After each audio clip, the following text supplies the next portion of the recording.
Video I'm going to give you the answer for this question. The question is, paella takes its name from what cooking utensil? Well, now I'll give you the answer for this question, and the correct answer for the question is pan. So that is the answer for the question. Hi, thank you so much for watching this video. If you find this video is very useful, you can help this channel to grow by subscribing this channel. Please this subscribe button and don't forget to like this video. And if you find this video is not really good, or you don't really like this video, or you kind of feel that it's a little bit offensive or something like that, you can click this one, dislike button. You can do that anyway.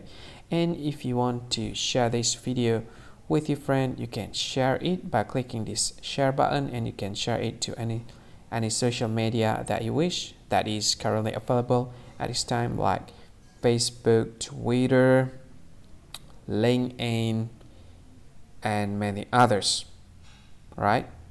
And if you want to add this video to your playlist, you can click this one. You can watch this video later, and you can find more options by clicking these three dots. And yeah, don't forget to subscribe. I think that's all of it. Thank you so much for watching this video, and see you again in another video. Bye bye. See you again.